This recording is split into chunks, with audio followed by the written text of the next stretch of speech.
కృష్ణం వందే జగద్గురుం. శ్రీకృష్ణుడు అంటే దేవుడు మాత్రమే కాదు, హితుడు, స్నేహితుడు, గురు సమానుడు కూడా. అనాదిగా మనం వింటున్న మాట ఇది. అయితే ఆ కృష్ణ పరమాత్ముణ్ణి జగద్గురువు అని ఎందుకు పిలుస్తారో తెలుసా? మిగిలిన ఏ అవతారాల్లోనూ లేని రీతిలో రాముడు, కృష్ణుడి రూపాలను మాత్రమే పరిపూర్ణ అవతారాలు అని ఎందుకు చెబుతారు? అసలు కృష్ణతత్వం ఏం చెబుతోంది? ఇదే అంశంపై నేటి ప్రతిధ్వని శ్రీ ప్రాతూరి వంశీకృష్ణ గారు, ప్రఖ్యాత ఘనపాటి, వేద పండితులు, శ్రీ శ్రీనివాస బంగారయ్య శర్మ, ఆర్ష విద్యా తపస్వి, ప్రముఖ ప్రవచనకర్త. వంశీకృష్ణ గారు, శ్రీకృష్ణ పరమాత్మ జీవితాన్ని తరచి చూస్తే పుట్టుక నుంచి నిర్యాణం వరకు ఆయన జీవితం ఆద్యంతము సంఘర్షణే అనిపిస్తుంది. దానిని మనం ఎలా అర్థం చేసుకోవాలి? సంఘర్షణ అని మనం చూస్తున్నాం, సంఘర్షణ అని కృష్ణ పరమాత్మ చూడట్లేదు. ఎందుకు అంటే ఆయన భగవద్గీతలో అర్జునుడికి ఉపదేశం చేస్తూ ఆయనే అర్జునుడికి క్లైబ్యం మాస్మకమః పార్థ అంటున్నాడు. రెండోది, ఆయనే అర్జునుడికి ఉపదేశం చేస్తూ ప్రతి జీవి కూడా తన జీవితంలో ఎన్ని కష్టాలు వచ్చినా సరే ఎలా తట్టుకొని నిలబడాలి అనే విషయాన్ని తానే బోధిస్తున్నాడు అన్నప్పుడు తాను కష్టాన్ని తన కష్టంగా ఎప్పుడు చూడలేదు కృష్ణ పరమాత్మ. ఎందుకు అంటే మనందరికీ తెలుసు, కృష్ణ పరమాత్మ కారాకార గృహంలో పుట్టాడు. ఆయనకి పుట్టినప్పటి నుంచి అనేకమైన కష్టములు, పుట్టిన తర్వాత రోజే పూతనా మోక్షం కూడా జరుగుతున్నది భాగవతంలో మనం చూస్తున్నాం. అక్కడి నుంచి చూసుకుంటే ఆయన భాగవతంలో ఐక్యమయ్యేంత వరకు కూడా అనేకమైన కష్టాలని ఆయన కష్టంగా భావించలేదు. ఎందుకు అంటే ప్రతి విషయాన్ని లోక కళ్యాణార్థం ఎలా చేయాలనేటటువంటిది జగద్గురు అయిన కృష్ణ పరమాత్మకి తెలుసు. కాబట్టి భాగవతంలో శుకబ్రహ్మం గారు కూడా ఆ విషయాన్ని ఆయన లీలగా చేశారు అనే విషయాన్నే శుకబ్రహ్మం గారు చెప్తున్నారు. యాదవాభ్యుదయం అని మహాకావ్యంలో కూడా వేదాంత దేశిక స్వామి క్రీడా తూలికయా స్వస్మిన్ కృపా రూషితయా త్వయం ఏకో విశ్వమిదం చిత్రం విభుశ్రీమాన్ అజీజనత అనేటటువంటి శ్లోక ప్రమాణంతో ఆయన కేవలం ఒక కందుక లీల, మనం ఎలా అయితే కందుక క్రీడ ఆడతామో అలా ఆయన అవతరించి ఆయన ఎటువంటి కష్టాన్నైనా సరే ఆయన అలవోకగా ఎలా జయించవచ్చు, దాన్ని మనసుకి తీసుకోకుండా, దాన్ని శరీరానికి తీసుకోకుండా ఆత్మవస్తువు అయినటువంటి సదాసర్వకాలము కూడా ఆత్మధ్యానంలోనే ఉంటూ అహం బ్రహ్మాస్మి అనేటటువంటి స్థితిలో ఉన్నటువంటి కృష్ణ పరమాత్మ. కాబట్టి ఆయన అవతారాన్ని లీలగా వచ్చినటువంటి అవతారం కాబట్టి ఆ అవతారాన్ని ఆయన ఏ విషయం కూడా ఆయనకి ఎటువంటి కష్టం వచ్చినా కూడా ఆయన దేన్ని కష్టంగా తీసుకోలేదు. ఆయన చుట్టూ ఉన్న వాళ్ళ ఎవ్వరినీ కూడా ఆయన కష్టంతో ఉంచలేదు. అందుకే ఎవ్వరు ఎక్కడ కష్టాల్లో ఉన్నా సరే ప్రతి జీవి కష్టంగా ఉన్నప్పుడు ఆయనే వెళ్ళి మొట్టమొదట నుంచున్నాడు కృష్ణ పరమాత్మ. గోపికలకి కష్టం వచ్చినప్పుడు ఆయనే ఉన్నాడు, వసుదేవుల దేవకికి కష్టం వచ్చినప్పుడు ఆయనే ఉన్నాడు, నందబాబాకి కష్టం వచ్చినప్పుడు ఆయనే ఉన్నాడు, యశోదకి కష్టం వచ్చినప్పుడు ఆయనే ఉన్నారు. గోపికలందరూ కలిసి నిన్ను నమ్ముకున్నాం కదా, మరి ఇంత వర్షం పడుతుంది, నువ్వు చెప్పినట్టే కదా కొండకి మేము పూజలు చేశామన్నప్పుడు గోపికలే అంటున్నారు, గోవిందం శరణం యయుహు, మాకు నువ్వు తప్ప ఇంకేమీ తెలియదు అన్నారు తప్ప నిన్ను నమ్మి మోసపోయామని చెప్పలేదు గోపికలు. గోవిందం శరణం యయుహు. వాళ్ళకి కష్టాలు వచ్చినా సరే ఆయనే నుంచుని 7 రాత్రుల పాటు గోవర్ధనగిరిని ఎత్తాడు కృష్ణుడు. అలా మనం చూసుకుంటే ప్రతి విషయంలోనూ జీవి ఎక్కడైతే కష్టపడుతూ ఉంటాడో ప్రతి కష్టంలోనూ కృష్ణ పరమాత్మే ఉన్నాడు. అటువంటి కష్టాలని నాకు ఇంకా ఇవ్వు అనే కుంతి భాగవతంలో చెప్తుంది. విపద సంతునశ్శశ్వత్ అంటోంది భాగవతంలో కుంతి. అంటే నాకు ఇంకా కష్టాలని ఇవ్వవయ్యా, ఎందుకంటే కష్టం వచ్చినప్పుడల్లా నువ్వే గుర్తొస్తున్నావని. కాబట్టి కష్టాలు ఎక్కడున్నా సరే కష్టాలున్న ప్రతి చోట కృష్ణుడు నేనున్నాననే ధైర్యాన్ని ఇస్తూ ఉన్నాడు. కష్టాన్ని జయించినప్పుడు మాత్రమే మనం జీవితంలో ముందుకెళ్ళగలం. ఆయన జీవితంలో అది ఆయన నిరూపించి మనకు చూపించడమే కృష్ణావతారం యొక్క ముఖ్య లక్ష్యం. బంగారయ్య శర్మ గారు, ద్వాపరయుగం చివరిలో శ్రీకృష్ణుడి జననం జరగటానికి కారణం ఏంటి? ఆయన 125 ఏళ్ళు జీవించారు అంటారు. ఆయన మరణంతోనే దాదాపు యుగ సమాప్తి కూడా జరిగింది కదా, ఎందుకంత ఆలస్యంగా అవతార స్వీకరణ చేశారు? కృష్ణయ్య దేనికోసం భూమి మీదకి వచ్చారు? పరిత్రాణాయ సాధూనాం వినాశాయ చ దుష్కృతాం ధర్మ సంస్థాపనార్థాయ సంభవామి యుగే యుగే. సాధువులైనటువంటి వాళ్ళని సంరక్షించడానికి, దుర్మార్గులైనటువంటి వాళ్ళని శిక్షించడానికి ఆ స్వామి భూమి మీదకి రావడమైంది. ఇక చాలామంది రాక్షసులు కలియుగ ఆరంభము 4 లక్షల సంవత్సరాలు జరగకుండానే నాశనం చేయగలిగే వాళ్ళు ఈ ద్వాపరయుగ కలియుగ సంధిలో పుట్టారు. ఒక పక్క నుంచి జరాసంధుడు కొన్ని వందల అక్షౌహిణీల సైన్యాన్ని తీసుకొని వాడిని వదిలిపెడితే వాళ్ళందరినీ సంహరించడం. ఇక పక్కన కౌరవులు మొత్తం 47,800,000 చిల్లర మంది యుద్ధంలో పాల్గొన్నారు. 18 అక్షౌహిణీల సైన్యం. ఇంతమందిని కలియుగం పాడైపోకుండా ఉండాలి అంటే అది 4 లక్షల సంవత్సరాలు కావాలి అంటే ద్వాపరయుగ సంధిలో ఈ స్వామి వచ్చి ఈయన అవతారంతో కలి ఆరంభం కావాలి. కాబట్టి ఆయన వచ్చి దుష్ట శిక్షణ చేసి కలియుగం ఎక్కువ కాలం ఉండేట్టుగా అనుగ్రహించారు. లేకపోతే ఆ దుష్టబుద్ధి కలియుగంలో గనక వస్తే, స్వామి రాకుండా ఉంటే ఒక్క 100 సంవత్సరాల్లో అక్కడున్న బలాఢ్యులందరూ కలియుగం లేకుండా చేసేవారు. అందుకనే యదువంశాన్ని, ఒక పక్క నుంచి కురువంశాన్ని, ఇలా అన్నిటినీ సమూలంగా దూరం చేస్తూ దుష్ట శిక్షణ, శిష్ట సంరక్షణ. ఇక కలియుగానికి వచ్చే జనాలందరూ కూడా అలసులు, మందబుద్ధులు, చాలా దీర్ఘమైనటువంటి రోగాలతోటి బాధపడేటటువంటి వాళ్ళు, ఏమాత్రము శక్తి లేనటువంటి వాళ్ళు, వీళ్ళందరినీ ఉద్ధరించాలి అంటే వీళ్ళకి భగవద్గీతని, జీవన విధాన శయ్యని ఈ సమయంలో వచ్చి బోధ చేస్తేనే కుదురుతుంది. ఎందుకు? వ్యాసుల వారు ఇదే సమయంలో ఆయన రావడం, విభజన ప్రక్రియ అంతా ఆయన పెట్టుకోవడం, అదేవిధంగా వేద విభజనతో పాటు 18 పురాణాలని, బ్రహ్మసూత్రాలని ఇవ్వడం, అప్పుడు పరమాత్మ కనిపించాలి. అందుకని ఆయన ఆ విధంగా ఒక 125 సంవత్సరాలు చివరలో ఆయన యొక్క అవతారాన్ని తీసుకొని ఉద్ధరించడం జరిగింది. దీని నిమిత్తం చివరి దశలో కలియుగం ఎక్కువ కాలం ఉండడం నిమిత్తం స్వామి వేయించేశారు. వంశకృష్ణ గారు, శ్రీకృష్ణుడు ఎక్కడ జన్మించారు, ఎక్కడ పెరిగారు, ఎక్కడెక్కడ సంచరించారు, ఎక్కడ చివరగా నిర్యాణం చెందారు? ఆ ప్రాంతాలు మన దేశంలో ఎక్కడెక్కడ ఉన్నాయి? ఇప్పుడు ప్రస్తుతం ఉన్నటువంటి భారతదేశంలో ఆగ్రా అనేటటువంటి ప్రాంతం దాటిన తరువాత మనం ఢిల్లీ అనేటటువంటి నగరానికి ప్రయాణం మధ్యలో మథురా అని ఒక నగరం వస్తుంది. ఆ మథురా నగరంలో కృష్ణుడు జన్మించాడు.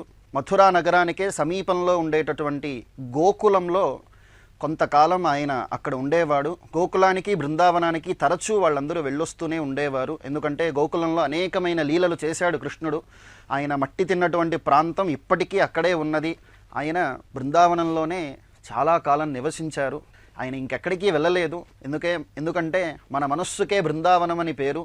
ఆ మనస్సు అనేటటువంటి బృందావనంలోనే కృష్ణుడు ఉన్నాడు. కాబట్టి ఆ మథురా నగరానికి పక్కన ఉండేటటువంటి బృందావనంలో కృష్ణుడు తన బాల్య లీలలన్నీ అక్కడే చేశారు. మనకి భాగవతంలో వచ్చినటువంటి రాసపంచాధ్యాయి కూడా మనకి బృందావనంలోనే జరిగినది. రాసపౌర్ణమి అంటాం. భగవానపి తారాత్రి శరదోత్ఫుల్ల మల్లికాహ వీక్ష్యరంతుం మనశ్చక్రే యోగమాయాముపాశ్రిత అనేటటువంటి అద్భుతమైన రాసపంచాధ్యాయి. అనేకమైన లీలలు అవన్నీ బృందావనంలోనే. అందుకే భాగవతంలో శుకబ్రహ్మం గారు దశమస్కంధాన్ని 2 భాగాలుగా విభజించారు. ఆయన బృందావనంలో గోకులంలో చేసిన లీలలన్నీ పూర్వార్థం, రుక్మిణీ కళ్యాణం నుంచి మిగతా అన్నీ కూడా ఉత్తరార్థం. బృందావన లీలలో దేన్ని కలపలేదు. బృందావన లీల అనేటటువంటిదే చాలా విశేషం. ఎందుకంటే ఆయన అవతారం మనకి అర్థం అవ్వాలి అంటే మనం భాగవతంలో దశమస్కంధం చదవాల్సిందే. అటువంటి లీలంతా బృందావనంలో చేశాడు. ఆ తర్వాత ఆయన ద్వారకా నగర సామ్రాజ్యం, రుక్మిణిని వివాహం చేసుకుని ఆ తర్వాత రుక్మిణి ఆయనకి లేఖనం రాస్తున్నది, ఉత్తరం రాస్తున్నది, శ్రుత్వాగుణాన్ భువన సుందర అని. ఆ లేఖన చదివి స్వామి అశ్రునయనాలతో నిండిపోయాడు అనేటటువంటి విషయం కూడా మనకి భాగవతంలో కనిపిస్తున్నది. ఆ రుక్మిణీ కళ్యాణం తర్వాత నుంచి స్వామి ద్వారకలో ఉండేవాడు. దాని తర్వాత ద్వారక నుంచి కొంచెం ముందుకు వెళ్తే మనం భేడ్ ద్వారక అని వస్తుంది. ఆ భేడ్ ద్వారకలో రాధా మందిరం ఇప్పటికీ ఉన్నది. ఆ మందిరంలో విశేషం ఏంటంటే అన్ని తాళాలన్నీ కూడా, గుడి తాళాలన్నీ వేసేసి రాధామ్మవారి పాదాల దగ్గరే పెడతారు. నిత్యం అందరూ రాధామ్మవారికి కిందే, కృష్ణుడు కూడా రాధామ్మవారి కిందే అన్నట్టుగా మనకి భేడ్ ద్వారకలో కనిపిస్తున్నది. ఇప్పుడు మనం వెళ్ళినా కూడా మనకి ఆ ప్రదేశాలు ఇప్పటికీ ఉన్నాయి. ఆ తర్వాత కృష్ణుడు హస్తినకి వెళ్ళాడు. హస్తినలో ఇందాక నేను చెప్పేటప్పుడు చెప్పాను, ఎక్కడెక్కడ కష్టం ఉన్నా సరే స్వామి అక్కడ ఉన్నాడు అని. అలానే పాండవులకి కష్టం వచ్చినప్పుడు పాండవుల కోసం తాను దూతగా వెళ్ళాడు. ఇక్కడ ఒక చిన్న విషయం మనం అర్థం చేసుకోవాలి. తాను దూతగా వెళ్ళినప్పుడు దుర్యోధనుడు ఆయన్ని కట్టేయాలని చూస్తున్నాడు. కానీ దుర్యోధనుడు యొక్క పాశానికి కృష్ణుడు బంధం అవ్వలేదు. కానీ అదే బృందావన లీలలో యశోద పురుకోసతో కట్టుతుంటే ఆయన దామోదర లీలలో కొంచెం 2 ఇంచులు కట్టయిపోయేటప్పటికెల్లా అయినా సరే ఆయన దానికి బద్ధుడైపోయాడు. అటువంటి స్థితి. ఆ తర్వాత ఆయన హస్తినాపురంలో ఉండేవాడు. ఆ తర్వాత యుద్ధం మనందరికీ తెలిసిందే, కురుక్షేత్ర యుద్ధంలో పాల్గొన్నాడు. ఆ తర్వాత ఆయన నిర్యాణం అనేటటువంటిది, ఆయన అవతార పరిసమాప్తి అనేటటువంటిది బదరికాశ్రమంలో ఉద్ధవుడికి జ్ఞానగీత చెప్తూ ఆయన అవతార పరిసమాప్తి చేశాడు అనేటటువంటిది ఇప్పటికీ మనకు భారతదేశంలో ఈ ప్రదేశాల్లో ఉన్నాడనేటటువంటిది ప్రమాణంగా చూస్తున్నాం. బంగారయ్య శర్మ గారు, కృష్ణం వందే జగద్గురు అని ఎందుకంటారు? శ్రీకృష్ణ పరమాత్మను జగద్గురువుగా ఎవరు సంబోధించారు? ఎందుకలా పిలుస్తారు? సృష్టి, స్థితి, లయ ఈ మూడిట్లో ఆయనే ఉన్నాడు. మళ్ళీ పూర్తి నిర్గుణ నిరాకారమైనటువంటి స్థితిలోనూ ఆయనే ఉన్నాడు. అటు పరమాత్మే ఇటు జగత్తుగా కనిపించే దాని మొత్తానికి కూడా గురువయ్యాడు అని జగద్గురువు అని సంబోధిస్తాము. ఈ జగద్గురువుగా భీష్ముడైతేనేంటి, ఉద్ధవుడైతేనేంటి, సాక్షాత్తు జగద్గురువుల ఆదిశంకర భగవత్పాదాచార్యుల వారైతేనేంటి, అందరూ కూడా, అర్జునుడైతేనేమిటి, జగద్గురువుగా వాళ్ళందరూ కూడా గుర్తించారు. ఎందుకు అంటే సర్వ ఉపనిషత్ సారాంశాన్ని మొత్తాన్ని, వేదాంగ షడంగ ఉపనిషత్తులన్నిటినీ మొత్తాన్ని తీసుకొచ్చి సారభూతమైనటువంటి భగవద్గీతని అందించినటువంటి గురువు ఆయన. అందుకే జగత్తు మొత్తానికి ఆయన గురువు అయ్యాడు. అస్థి అనేదైనా అంటే దాంట్లో ఆయనే ఉంటాడు. అది పెరుగుతోంది అన్నప్పుడు ఆయనే ఉంటాడు. లయిస్తుంది అనే దాంట్లో కూడా ఆయనే. అందుకనే భాగవతంలో బ్రహ్మదేవుడు వచ్చి నన్ను మించిన సృష్టి చేసేవాడు లేడు అనుకున్నాడు. అహంకారంతో గోవుల్ని, గోపబాలకుల్ని తీసుకెళ్తే అలాంటి గోవుల్నే సృష్టి చేశాడు, అలాంటి గోవుల్నే స్థితి చేశాడు. ఒక్కసారి బ్రహ్మదేవుడు తప్పు తెలుసుకొని తెచ్చివ్వగానే ఆ పిల్లలందరూ ఎప్పుడైతే వచ్చారో ఆ వెంటనే ఈయన చేసిన సృష్టి మొత్తం లయం చేసేశాడు. అంటే సృష్టి, స్థితి, లయలు మూడు చేయగలిగిన వాడు. మూడిటి యందు ఆ లక్షణం ఉండి మూడిట్లో తానే ఉన్నాను అని చెప్పాడు కాబట్టి ఆయన్ని జగద్గురువు అని పిలుస్తూ ఉంటారు. జగత్తులో ఉన్న ప్రతి అణువు ఆత్మస్వరూపమే అని చెప్పిన మహానుభావుడు కాబట్టి ఈ జగత్తుని మనకి చూపించాడు కాబట్టి ఆయన జగద్గురువు. వంశీకృష్ణ గారు, 18 రోజుల పాటు జరిగిన మహాభారత యుద్ధంలో ఎంతమంది మరణించారు? తద్వారా ఏం సాధించారు? కృష్ణ పరమాత్మ ఎందుకు దానిని ఆపలేకపోయారు అనే ప్రశ్నలకు మీరిచ్చే సమాధానం ఏంటి? ఇందాక అన్నయ్య గారు చెప్పినట్లుగా దాదాపు 48 లక్షల కంటే ఎక్కువ మంది పైచిలుకు అందులో పాల్గొన్నారన్న విషయం మనకి కనిపిస్తూ ఉన్నది. ఇది మాత్రమే కాకుండా అనేక మంది కౌరవులందరూ మ్లేచ్ఛ దేశం నుంచి అనేక మందిని కూడా తీసుకొచ్చారన్నది కూడా మనకి మహాభారతంలో కనిపిస్తున్నది. అందరూ మరణించారు అంటే ఆ అవతారం యొక్క, కృష్ణావతారం యొక్క సంకల్పమే ఏమిటి అంటే దుష్టుల్ని సంహారం చేయడము, సాధు సంరక్షణం చేయడమే కృష్ణావతారం యొక్క లక్ష్యమే అది. రామావతారంలో కూడా అంతే. రామావతారంలో లంకానగరంలో ఎంతమందో యుద్ధంలో రామ రావణయోర్యుద్ధం రామ రావణయోరివ అనే శ్లోకం ఉన్నది. అలానే అవతారం యొక్క సంకల్పమే దుష్ట శిక్షణ అన్నప్పుడు ఆ దుష్టులుగా ఉన్న వాళ్ళందరినీ కూడా సంహారం చేయడమే కృష్ణ పరమాత్మ యొక్క అవతార లక్ష్యం. కాబట్టి అవతార లక్ష్యంలో దుష్ట సంఘం వైపు ఉన్న వాళ్ళందరూ కూడా మరణించారు. ఎంతమంది మరణించారు అని అడిగారు. తద్వారా ఏం సాధించారని, ఏం సాధించడం అంటే అక్కడ ధర్మాన్ని ధర్మ సంస్థాపనార్థాయ సంభవామి యుగే యుగే అని ఆయనే చెప్పాడు. ఆ ధర్మ సంస్థాపనం చేయడం కోసం ఆయన దేనికైనా ఆయన సిద్ధంగానే ఉంటాడు. అందుకే ఈ సనాతన ధర్మంలో ఉన్న గొప్ప లక్షణం ఏమిటి అంటే ఇది ఎంతమంది వచ్చి ఈ ధర్మాన్ని దండయాత్ర చేసినా సరే ఈ ధర్మం తల వంచదు. ఎందుకంటే ఈ ధర్మం ఒకళ్ళ కోసం పుట్టినది కాదు, ఒకళ్ళ కోసం ఉండేది కాదు, ఒకళ్ళ వెంట నడిచేది కాదు. ఈ ధర్మం ఈ భూమి ఉన్నంత వరకు ఇది ఉంటూనే ఉంటుంది. ఎందుకంటే ఇది కృష్ణ పరమాత్మే చెప్పినటువంటి విషయం. ఈ భూమి ఉన్నంత వరకు ఈ ధర్మం ఉంటూనే ఉంటుంది. ఈ ధర్మాన్ని సంరక్షించడం కోసం ఆయా అవతారాలుగా కృష్ణుడే మళ్ళీ మళ్ళీ వస్తూనే ఉంటాడు. కలియుగంలో కూడా అనేక మంది అవతార పురుషులుగా కృష్ణ పరమాత్మే వస్తాడు. రామకృష్ణ పరమహంసగా ఆయనే వచ్చాడు, రమణ మహర్షిగా ఆయనే వచ్చారు, శృంగేరి జగద్గురువులుగా ఆయనే వచ్చాడు, కంచి జగద్గురువులుగా కృష్ణ పరమాత్మే వచ్చారు.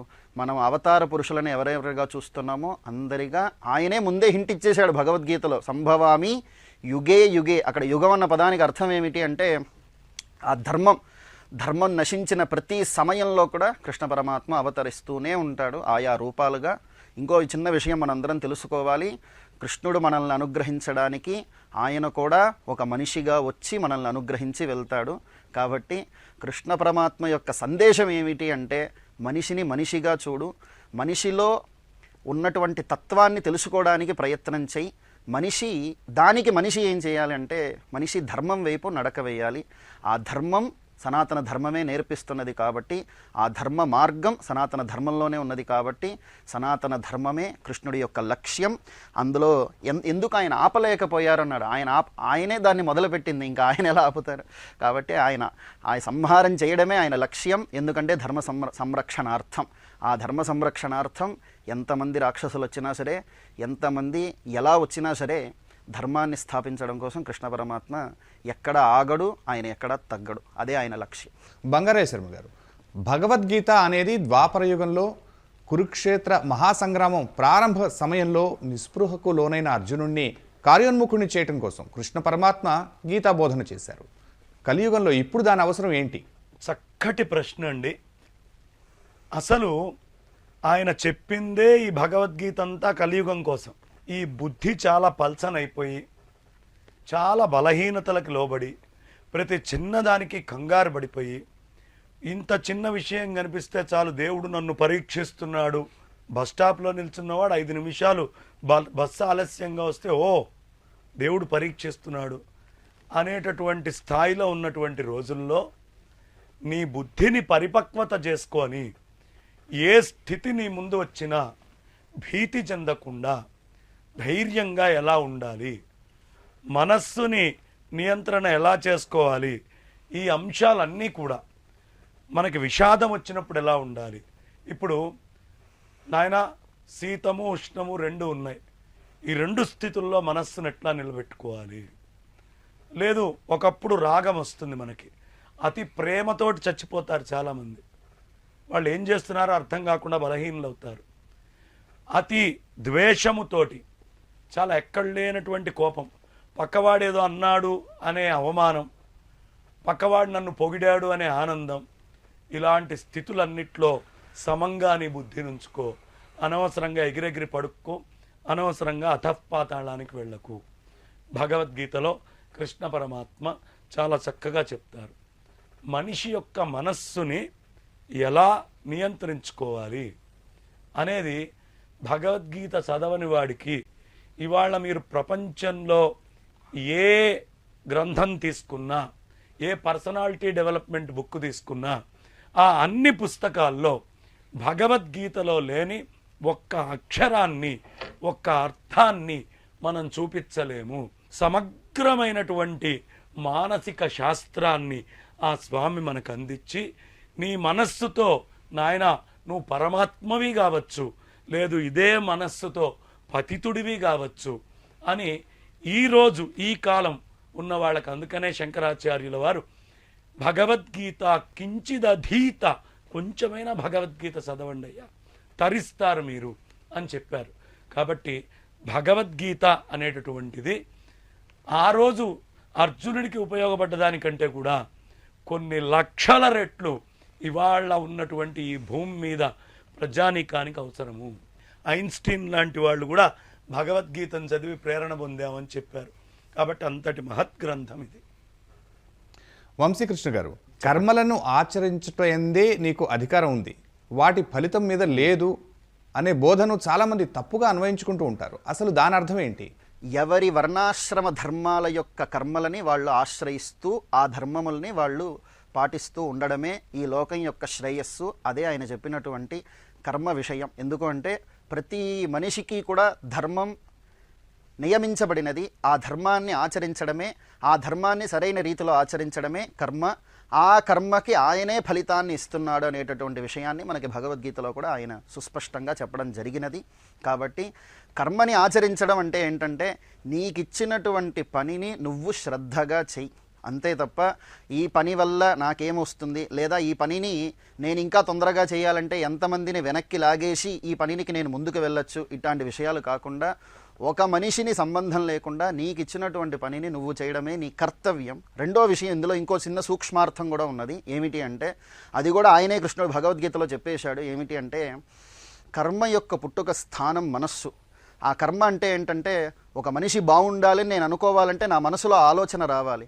ఆ ఆలోచన రావాలి అంటే మొట్టమొదట నా సంకల్పం, నేను తినేటటువంటి ఆహారం, నా ఆలోచన పద్ధతి, నా చుట్టూ ఉన్నటువంటి నా చుట్టూ ఉండేటటువంటి నా సరౌండింగ్, అంటే నేను పరిచయం, నేను మాట్లాడేటటువంటి వ్యక్తులు, నాతో ఉన్నటువంటి వాళ్ళు అందరూ సరైనటువంటి మాటలు మాట్లాడితే నా మనసులో విత్తనం మంచిగా ఉంటుంది.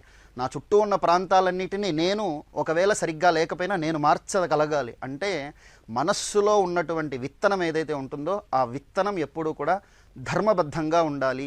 సదా సర్వకాలము కూడా స్త్రీతత్వాన్ని అమ్మవారి తత్వంగా చూడాలి. ఎందుకంటే ఇదే భాగవతంలో కృష్ణుడే దుర్గేతి భద్రకాళీతి విజయ వైష్ణవీతి చ కుముదా చండికా కృష్ణ మాధవి కన్యకేతి చ మాయా నారాయణీ శాని శారదేత్యంబికేతి చ.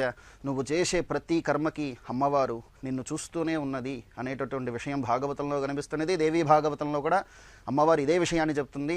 నీకు ఇచ్చినటువంటి కర్మని నువ్వు ఆచరించేటప్పుడు అందులో నువ్వు ఎంతవరకు శ్రద్ధగా చేసావు, ఎంతవరకు నువ్వు అశ్రద్ధగా చేసావు అనేటటువంటి ప్రతి విషయాన్ని గమనించడానికి ఎంతోమంది ఉన్నారు, వాళ్ళతో పాటు నేను ఉన్నాను అనేటటువంటి విషయం కూడా ఉన్నది. కాబట్టి మన ధర్మాన్ని సంరక్షణ చేసుకుంటూ మన కర్మలని మనం ఆచరణ చేసుకుంటూ ఆ కర్మని చిత్తశుద్ధితో చేయడమే, భగవదర్పణంతో చేయడమే ఆ కృష్ణుడి యొక్క లక్ష్యం. ఆయన అందుకోసమే భగవద్గీతలో ఆ శ్లోకం చెప్పడం జరిగినది.